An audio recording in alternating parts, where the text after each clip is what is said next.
good evening. You're watching The Last Word. I'm Sanjana, and just like every night, tonight as well, we're going to be talking and focusing mental health. So viewers, before I get right into it, you know the drill.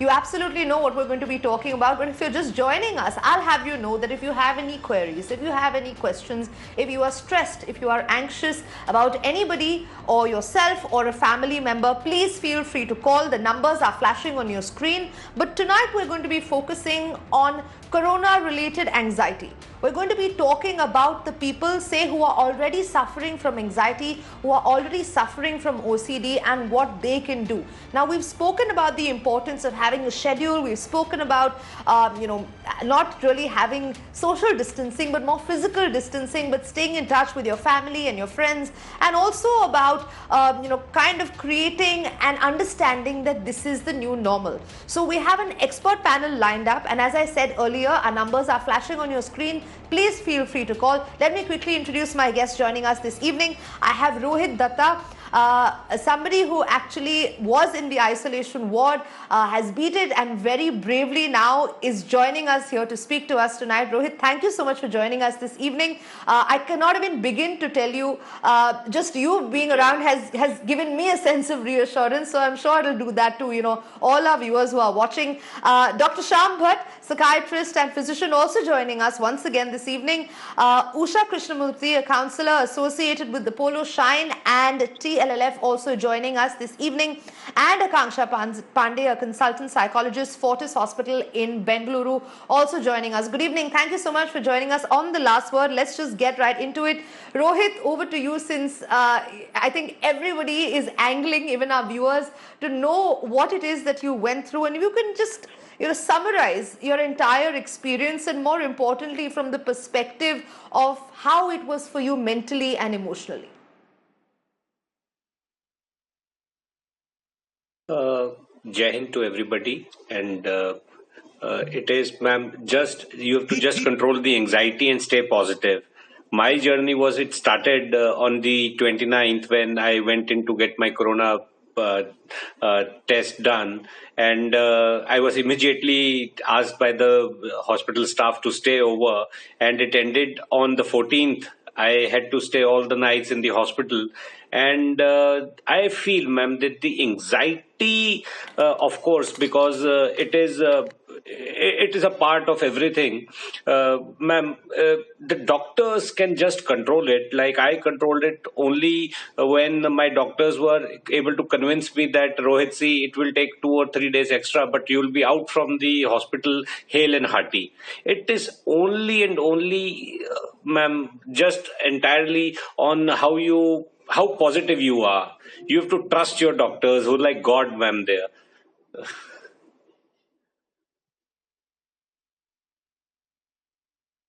Okay. I think that's very good advice, to just kind of weather it out and know that better things are coming. But Dr. Shyam Bhatt, this is something that we discussed even at the very start of us discussing mental health, and understanding that is also going to be a very big fallout of the coronavirus. But what about corona related anxiety, the people who are currently in the isolation ward? That's one. And two, also about the people who are already suffering from anxiety, who are already suffering from OCD. Something like washing your hands can trigger that even more. Well, firstly, I think we should just understand what anxiety is.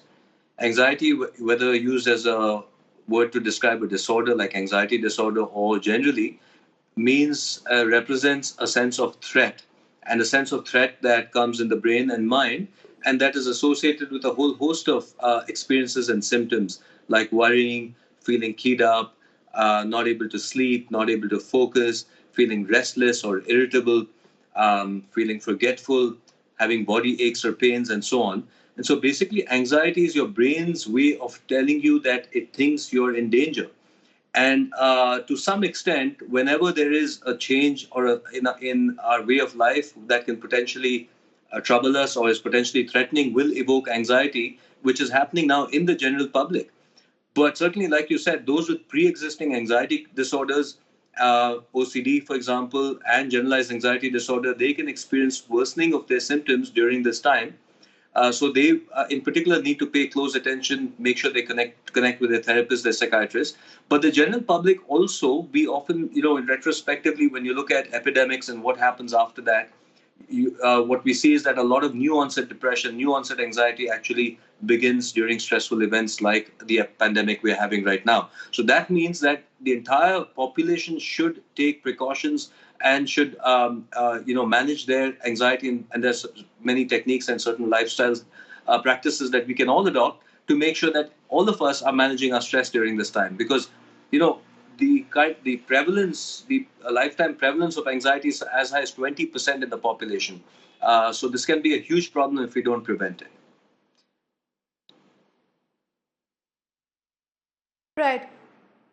Usha Krishnamurthy, understandably, the first thing that everybody turns to is all this free time all of a sudden. So I think people, guilt-free indulge in Netflix, in perhaps doing everything that they otherwise wish that they had the time for. So whether it's binge eating, whether it's binge watching your show, whether it's not changing out of your pajamas and just changing from one pajama to a looser sweatpant. So would you recommend at some point that we perhaps need to break out of this cycle now, because it appears now that we're going to be in this for the long haul. So as opposed to getting panicked or anxious about this, let's prepare about how stronger we're going to be dealing with this mentally.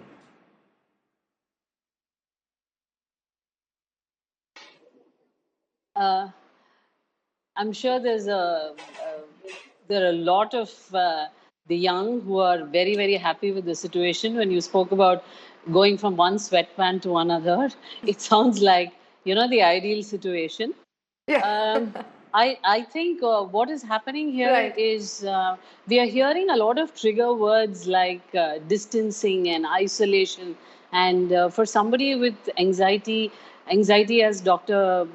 Sham said, is normal, and it's our fight or flight response. So the thing is, this situation, this crisis can be extremely overwhelming.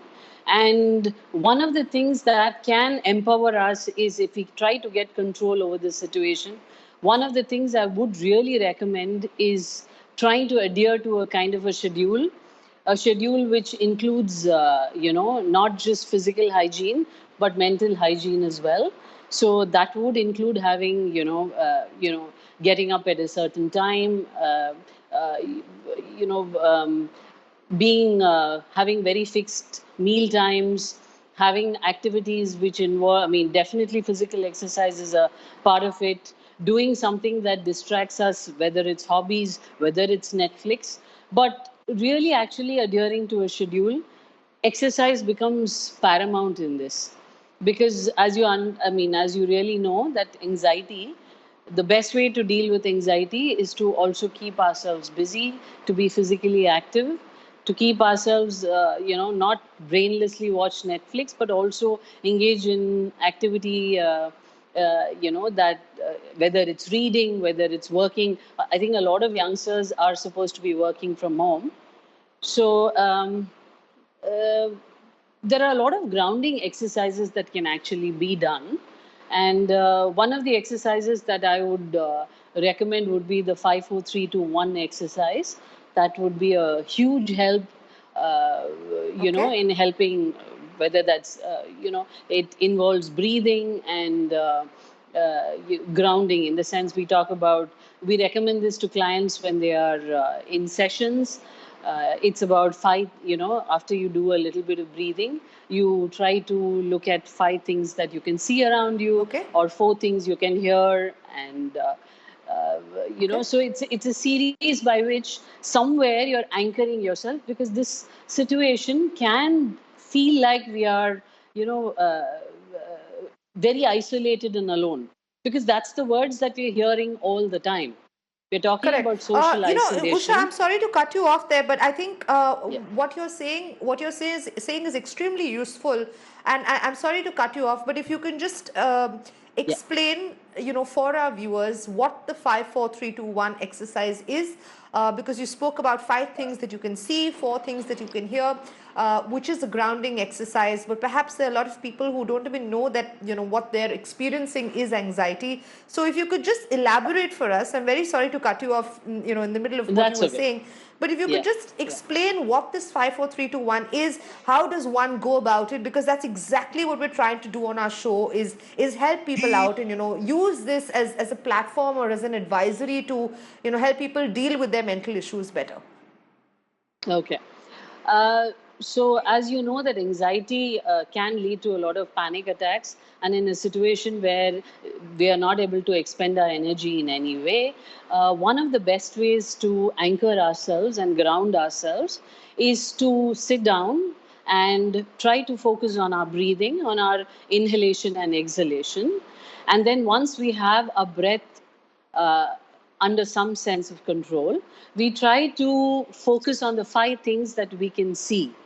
Then we focus on the 4 things that we can feel or touch, which could include the ground, the texture of the ground, or the chair that you're sitting on.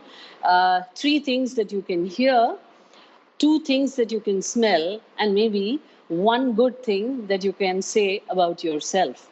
So this is a grounding exercise that can somewhere help us to get some sense of control at a time when we are having, say, a panic attack, or we are feeling overwhelmed, or the situation when we are hearing a lot of news around us that is extremely scary, and so 5, 4, 3, 2, 1 can come to our rescue. Right. I think that's wonderful advice, and it's definitely going to help a lot of people, because I think sometimes it kind of creeps up on you, and all of a sudden you feel like you're alone. But then I think it's also reassuring at that point of time to understand that you are not alone, that everybody is in this together. Before I go to Akanksha, I want to tell our viewers once again that feel free to call, feel free to share whatever it is on your mind. Our numbers are flashing on your screens. We have an expert panel here who can talk to you, and more importantly, just hear you out. We'll have that you're socially distanced and isolated, but you're not alone. Akanksha, another thing that perhaps a lot of people are worried about, or stressed or anxious about, I know I am personally, is about the health of your loved ones. That is something that is, perhaps really, really something that everybody needs to grapple with, especially people in India who have old parents, and this is something that concerns us a lot. So how does one deal with that? Because that is something that will always stick at the back of your mind, that nagging feeling that, somebody in your family is not okay.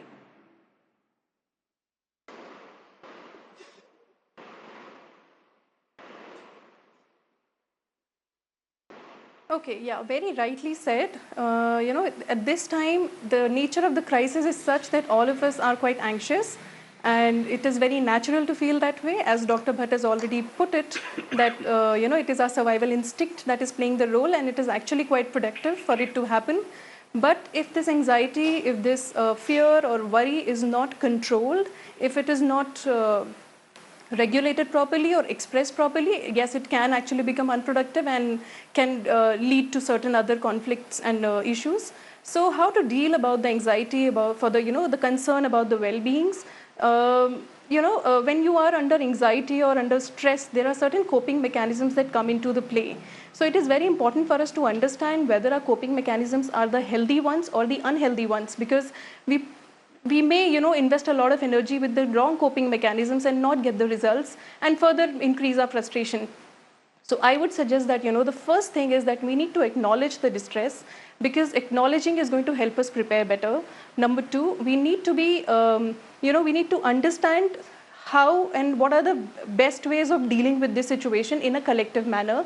It's all about social distancing, but nowhere it is about emotional distancing. We need to be connected to our family members, either in person or through the digital connectivity, but we need to help them express their concerns. We need to show our empathy. We need to show the best of our listening skills. We have to avoid any kind of criticism about their worry. We have to give them the space to be able to talk about what they, what they are feeling at that moment. And the best way to distract with this anxiety or help your family members to distract is, by engaging into activities together, for example, watching movies or cooking together or cooking for each other, listening to music, dedicating songs to each other, engaging into physical activities together, like, performing exercise at home as a routine, because now it's going to be a 21 days thing. So, engaging into group activities is something which is going to help us a lot, because I feel that, if you focus on the things that you can control, that's the best way to feel empowered and help others. But if you focus on the things which is not in your control, that makes you feel more, victimized and vulnerable. Absolutely. I think that's wonderful advice. Focus on the things that you can control. And of course, 5, 4, 3, 2, 1. I've definitely learned something new. I'm going to, pass that on and say that to whoever I meet, and, if they're worried about what's happening right now. Rohit Datta, do you feel like perhaps we need to also start now kicking in some kind of mental health service, or that we need to have some kind of advisories being issued, particularly for people who are in these testing centers, who are in the isolation wards, who are in quarantine, who perhaps don't have a chance to meet with their families or anybody else? Ma'am, I would like to tell people are actually scared of two words, isolation and quarantine. Ma'am, we need to understand isolation is not a 2 by 2 cell, or a quarantine is not like where Kasab used to stay. It is an hospital.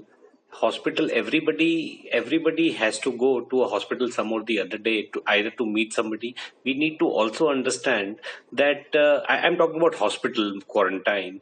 Ma'am, you need to understand that it is just what like if I would have got a message of 54321, I would have surely done that.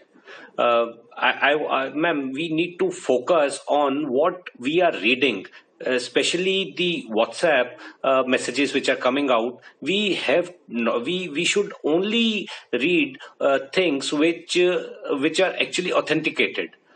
People lead lot of things which are of no use. They just create panic, ma'am. And in an hospital and in an isolation, you need to concentrate on things like what you have to plan your day. You have to do yoga, like ma'am told, 54321. It is the thing, ma'am.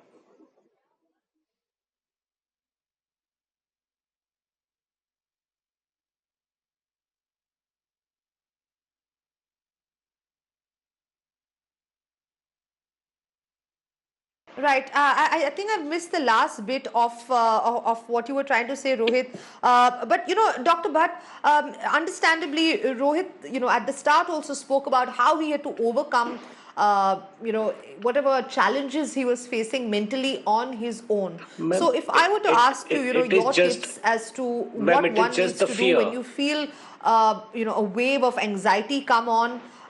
Or if you feel like the walls are closing in on you, what are the quick fix, rather, what are things that one can do immediately to feel better?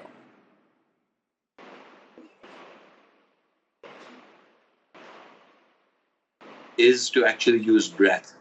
The interesting thing neurologically about anxiety is that it's coming from a part of the brain that is not accessible to your conscious brain, which is why when you feel a wave of anxiety or panic, you might try to think positive, but your feelings can continue to feel anxious because it's your brain signaling fight, flight, or freeze.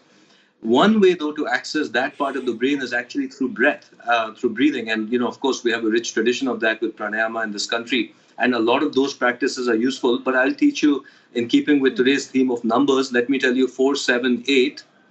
And that is what you can use for breathing. Yes. So breathing in through your nose to the count of 4, holding in your breath to the count of 7, and then breathing out to the count of 8 through your mouth. And repeat that 4 times. If you repeat that 4 times, that will actually change the autonomic nervous system and decrease the fight or flight response. And this is very, very useful. So the more you can prolong your exhalation, and you can try this 478 thing, it will help. But keep in mind also that prevention is actually very important. If you're going to have recurrent attacks, By the way, when you're doing all of this, I should again underline, the fact that don't hesitate in seeking professional help, of course. But going back to prevention is about managing our body, our mind, our relationships, our brain, and our connection with the universe. In terms of our mind, to try to bring our mind to the present as much as possible, to only think about the future where it is constructive and not to overthink and ruminate about the future, things that you cannot change. You notice when your thoughts are going in that direction, and you bring it back to the present. And again, a key way to bring your mind back to the present moment is meditation. And one way you can do that is to notice your breathing. So your breath can actually do two things. It can bring you back to this present moment. And that's the interesting thing, isn't it? That right at this moment, at this very moment, you're okay, I'm fine, and most of us are fine at this very moment. But what we are worried about, the anxiety, is really about a future that seems uncertain. And so the mind can easily run in that direction if we don't control it. So bring it back to your breath, anchor it to the breath, try the 4-7-8. And then if you notice catastrophic thoughts, we call certain thoughts, we call them catastrophic thoughts, thoughts that just make give you the worst case scenarios, right? So unchecked, your mind will do that. Oh my God, this is all going to go really bad. Everything's going to go really bad for me. And before you know it, your mind can get sucked into that direction of really, starting to think in that direction. Again, you notice it, label it, say my mind is catastrophic thinking and there's no evidence for it, and bring your attention back to your breath. Do that a few times and you will start feeling greater mastery over your mind, and that is actually really good. I'm sure there's we are short pressed for time, but I was talking about body, and that's really important too. Paying attention to your nutrition is a really I think we don't look at it or talk about it enough in psychiatry and mental health. There's a lot of evidence that the kind of food you eat has an impact on your mood, and especially in terms of anxiety. For example, if you eat high glycemic index foods, which is foods that become sugar easily in the body, so maida, sugar, processed food, fried food, that kind of food actually increases anxiety. If you have an anxiety issue, you might consider reducing the amount of coffee you're drinking. If you're a smoker, then you have to consider, decreasing smoking. And what you shouldn't do, or stopping smoking, I should say, that's more important. And what we shouldn't do is use substances like alcohol and so on, which many people tend to use alcohol to sort of medicate their own anxiety. Keep in mind that alcohol can reduce anxiety in the short term, but it causes what we call rebound anxiety and makes it worse. So there are no shortcuts in that sense, but learning these exercises, bringing your attention back, nurturing relationships in your life, eating healthy food, sleeping well, these will help prevent anxiety to a large extent. And don't forget 4-7-8 in addition to 5-4-3-2-1. Absolutely. I think I personally practice 4-7-8 almost every night before I go to bed. That's because great. I read somewhere that it's a tranquility breathing exercise, and I cannot swear by it enough. This is not a sponsored post or a sponsored plugin for the 4-7-8 breathing technique, but definitely something that I believe everybody should try. Viewers must try it. It's a wonderful way to just be aware of what's happening, and more importantly, to get the body and the mind to relax. And I think also a wonderful advice there that you gave us, Doctor, about, just being mindful about what we're eating, especially at this point of time. Usha Krishnamurthy, we've just seen a national lockdown that was in fact announced by the Prime Minister at 8 o'clock this evening. And I believe that a lot of people were not able to understand or kind of misconstrued that this perhaps meant a curfew of some sorts. It meant that, you had to go and scramble and indulge in panic buying. At least on our part over here on Mirror Now, we're trying to tell people that that's not exactly what it is. Your groceries are going to be open. Everything is going to run like it was before. You have to just take the same preventive measures as you were doing, as was going to be till the 31st of March. But understandably so, a lot of people are still panicking, because if now it's starting to appear, or they might start to feel that, hey, every time, every 5 days there's an announcement, there's some kind of shutdown, there's some kind of restriction, there are all these press conferences, there are all these long lines outside the supermarket. So in a situation like that, it becomes even harder for people, say, who have never dealt with anxiety before, now suddenly feeling that, they're cornered, and everybody's scared and everybody's panicked. So in a situation like this, then would you have some tips for that as well? I feel this 21-day lockdown is kind of significant, the number 21. We always say it takes 21 days to, make a routine into a habit. So maybe we use this Make a 21 days to habit, or kind make, of, yeah, absolutely. yeah, to turn our lives around. There's a lot of information that there's an information overload. So I think the media has a huge role to play here to put things in the right perspective, to get the right message across to the people so that we are able to understand and sift through the information. One of the things we can do in times like this is to restrict our access to social media. I think we are living in a time where our lives are playing out only on social media. We are constantly comparing ourselves with somebody else. At a time like this, the way we are going to cope is going to be very different. Each one of us has a very different coping mechanism.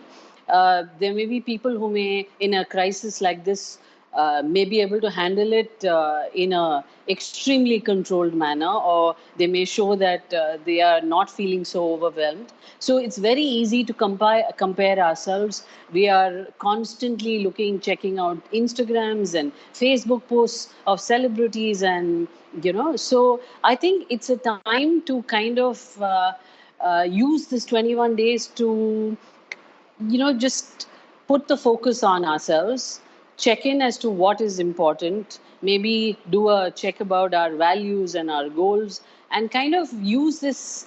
It becomes a me time. And very often we are always complaining about work-life balance. We don't have enough time to do the things that we'd like to do. We're getting this time now. Let's make the best use of it. Let's come out of this crisis with a very clear awareness of what are the kind of goals, and let's make all those moves towards those goals.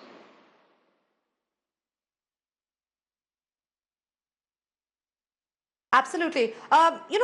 Something else that perhaps is going to bother even other people who necessarily have, or what they imagine is, say, have their anxiety under control, Akanksha, is that normally, people would turn to going out for a run, attending yoga class, meeting up with friends for a coffee to feel that, okay, everything is all right. I'm de-stressing this way. Somebody wants to get their nails done. People want to catch up for a drink or go out for a nice dinner. Unfortunately, even those things now are impossible, which is obviously only adding to the current stress or the current anxiety that we have. We're seeing a lot of people squabbling now. So, any tips that you would have with regards to interpersonal relationships and dealing with that kind of anxiety, because at this point of time it becomes even more imperative to really keep the peace, not just with people that you're talking on the phone with, but even the people that you're living with.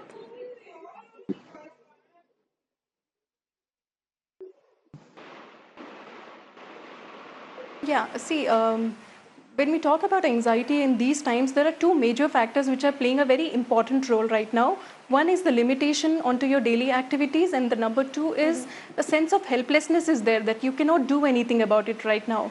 So, these are two very important factors that seems to be playing an important role here. How to deal with it, because, of course, there's going to be a lockdown. Nobody is allowed to go out, and these are our basic needs, to sometimes go out, enjoy, have fun and good time with the family and friends. Since it has been curtailed, we need to find out certain other ways.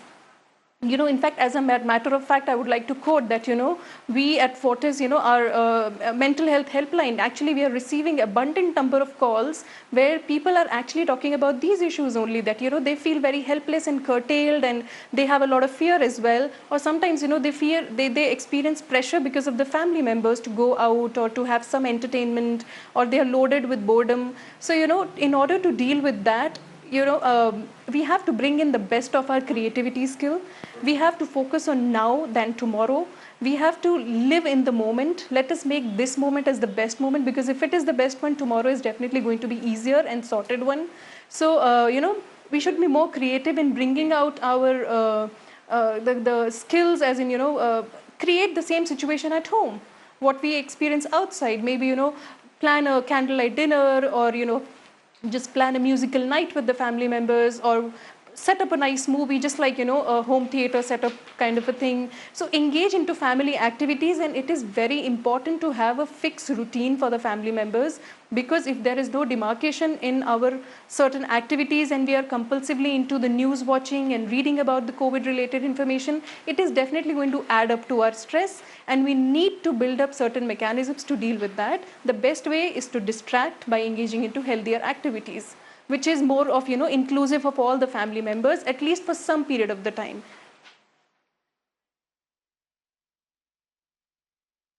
Rohit Datta, if you feel comfortable, do you think that you can perhaps share some of the thoughts that were going through your mind, even if they were negative, and how you helped overcome them? What is it that you told yourself when you were feeling those kind of negative thoughts? Were you feeling any kind of anxiety? Were you feeling claustrophobic? Were you feeling that, am I losing my mind? Where am I right now?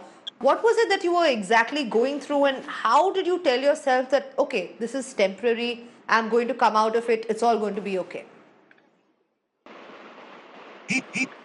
Ma'am, first I would like to compliment you. What a remarkable issue you have chosen today. If I would have got that help on the very first day of isolation, life would have been much, much more easier for me. I had to pick and choose what all the panelists are saying. I had to choose this. Like coffee, one gentleman told, the panelist told that coffee you should avoid. I am fond of coffee. I stopped having coffee. This meditation I did, ma'am, all these things are remarkable. It really helps. But coming to the negative issues, ma'am, see, nothing worst can happen than that you'll be no more in the world. So that is the most negative thing which comes, and what will happen Right. post that. And none of that is in your control, ma'am. We have to understand that nothing worse can happen. It is not in your control at all. So I had negative thoughts. First thoughts were, ma'am, that the people I had met before coming to the hospital, they should not turn positive, because they were young children involved. That was the negative thing. Then, ma'am, you start thinking about your family. But ma'am, the only worst thing you can see is death. And in a war, there are no loser in war, ma'am. They are only victorious people who are known for in a war. It is a war-like situation, and in a hospital, it is a war only, ma'am. So we have to stay positive, and we have to, like the panelist gave very, very good suggestions. One should follow that, ma'am. So, Rohit, if I can ask you this, what was it like in the isolation ward? Did you have any people Yeah. to talk to? Were there other patients as well? Were doctors coming and telling you that, maybe you should meditate, give up coffee, eat this, eat that, so that your mental health at least is better? Did you receive any kind of assistance like that? No, ma'am, I did not receive any kind of assistance. Isolation ward, which I was in Delhi Hospital, Safdarjung. Ma'am, you have to stay in one room. It is size of a normal bedroom, but it doesn't have a bed. It has a hospital bed. Ma'am, no grooming for that kind, that what you should do. It is just that what you like as a person, and what you can gain from the messages you are getting, because I was the first patient, so lot of messages were pouring in. So I just did, ma'am, what I liked. Like I did yoga. It really helped. You can control your breath and feelings also. Ma'am, isolation ward. It is just that. See, we have to understand that in a corona ward, doctors cannot come to you frequently. They come to you twice a day, maximum thrice a day. The medical staff, also the nursing staff, comes to you 3 times a day. The housekeeping staff comes to you 2 times a day. So, ma'am, the outside world you are connected with, the phone you have in hand. Whomsoever you want to talk, you can talk by WhatsApp video call or Skype. So you can be in touch with your loved ones via the mobile phones. So life is not very difficult, ma'am. The only thing is that you have to just control your anxiety. So, ma'am, that is why I'm again repeating the issue which you have taken today is really very good. It is going to help a lot of people. I'm glad, and I hope it actually helps a lot of people. And once again, to our viewers, please feel free to call. As you can tell, this is a very safe space. And thank you so much to people like Rohit Datta, who really, braved coronavirus, braved the isolation ward, braved that quarantine, and are sitting here and, so openly and candidly talking about what they were experiencing and what they were going through. So please, viewers, know that experiences like this can help you, and it's absolutely normal what you're feeling. Dr. Bhatt, this is something that, using what Rohit was talking about, the worst possible scenario and the best case, scenario that you can make up in your mind. Do you think that that is also an effective coping, mechanism or a way to deal with things, is to kind of rationalize whatever it is that you're feeling and, tell yourself that this is the worst that could happen, this is the best that could happen? Do you think that's helpful at all? The ancient Stoics in the West and in our own tradition, in meditation and yogic tradition, being able to detach and to accept that there can be a bad outcome and that I can still retain my equanimity is actually a very old and time-tested idea. And I think Rohit actually touched upon some very important points he made, and something that I feel like we're kind of skirting around this issue, in our haste to reassure. Because the fact is, as Rohit said, one of the things, although the individual risk is small, one of the things that people experience is anxiety about their own mortality. And Rohit, having gone through coronavirus, obviously his anxiety about that was higher than someone who hasn't been infected. But even for people who are not infected, worrying about infection, the sort of undercurrent of that is this existential dread, about is this going to take away my life or the life of someone I really dearly love?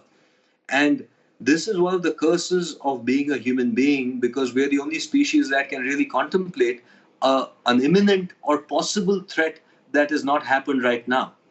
That's also the reason we can plan, by the way, right? Because we can plan, we can foresee, we can today take this very good decision saying that, listen, we need to have social isolation, we need to have distancing, we need to do this, because if we don't, then things will go bad.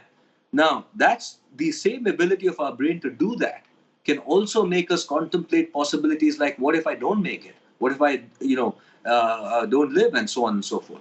So you see, that is the unique conundrum of being a human being, that we have to contend with this awareness. And of course it helps us, but of course we have to learn to manage that. And one of the ways to manage that, and I think it's something, again, maybe we don't talk about as much in today's day and age, is actually faith. Rohit actually suggested that. He said, at the end of the day, we have to accept, we have to accept. And I'm not, I don't think that's being fatalistic. That doesn't mean we accept and don't do anything. It doesn't mean that the doctor working there is not working his or her best to save the patient. It doesn't mean the patient isn't doing whatever they can. But it does mean that we realize that in life there are things that are absolutely outside human control. That's something we don't like to hear anymore as human beings, because we have exerted so much control. If this happened 1,000 years ago, firstly, we wouldn't hear about it because there would be no internet. We would be oblivious until people started dying around us. But even if we heard about it, we would be so ignorant about the world, we would look up at the skies and ask God, listen, please sort this out, and I trust you to sort it out.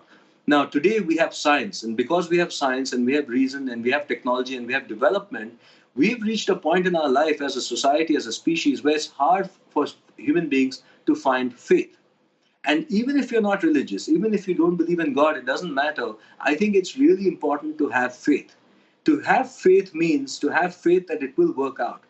You can have faith in the universe. You can have faith in the collective strength of us as a species, that we're all working together towards a common purpose to defeat coronavirus, to be healthy.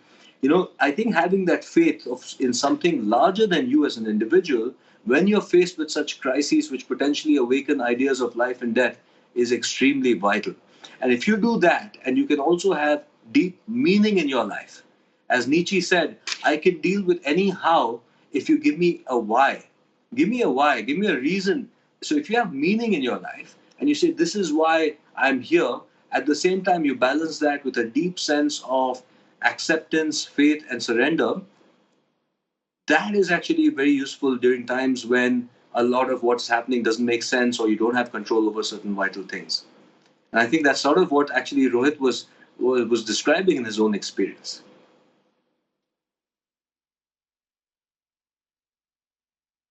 Absolutely, and I think it's very important that he touched upon that, because as you rightly said, a lot of people are not willing to say that is their worst fear, or they're not willing to come on national TV and say it, and Rohit actually did. So thank you so much, Rohit, for being so candid, really, because I believe it's helped everybody. It's at least helped all of us kind of get a grasp on what we're feeling, and understand that we're all in this together. I'm completely running out of time, but before I go, I want to just get a quick word in from Usha. Usha, you gave some pretty interesting and very useful advice with regards to breathing technique, but I think something else that perhaps we need to understand, or we need to work around, is the fact that what's really meaningful for us at this point of time in our lives, because even what we usually hold meaningful may not necessarily be around us, either tangibly or otherwise, because of these restrictions, because of this lockdown, because of these kind of curbs. So what does one do then? Does one come up with a plan on stick to, like, okay, this is going to be my new normal, I'm going to do this to ensure I have this new habit every day?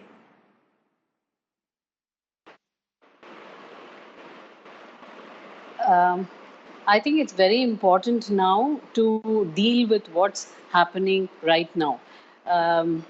So I think, considering the fact that the crisis is quite overwhelming, maybe diffusion techniques would help. Maybe the word mindfulness becomes very, very relevant. I am remembering a lovely exercise when you are besieged by extremely unhelpful or scary thoughts. You think of closing your eyes and putting your thoughts as like leaves on a stream, and just watching the leaves just float by on the stream. I think all of us have a lot of thoughts, and it's not helping that we are constantly checking our phones or the TV or our WhatsApps. So I think it's very important to first manage how we are feeling right now. Empathy is extremely important. I think it would really help all of us to be kind on ourselves and to each other, to understand, as you rightly pointed out, we are not alone. As much as we are talking about social distancing, we are all going through this together. So we might as well take care of each other. Let's be kind to, I'd like to use Ellen's words and say, be kind to one another. Absolutely. Usha, thank you so much for that advice, and thank you so much to all my panelists for joining us this evening, and especially to my viewers. I would like you to see Rohit Datta. He's defeated coronavirus. He's here, he's smiling, sharing his experience with us, and really, the smile on his face, the radiance that he's actually exuding right now is very, very reassuring for all of us here. Thank you so much. Let's remember to stay home and stay well and stay healthy, and please don't panic. We're all in this together. Thank you so much. Good night.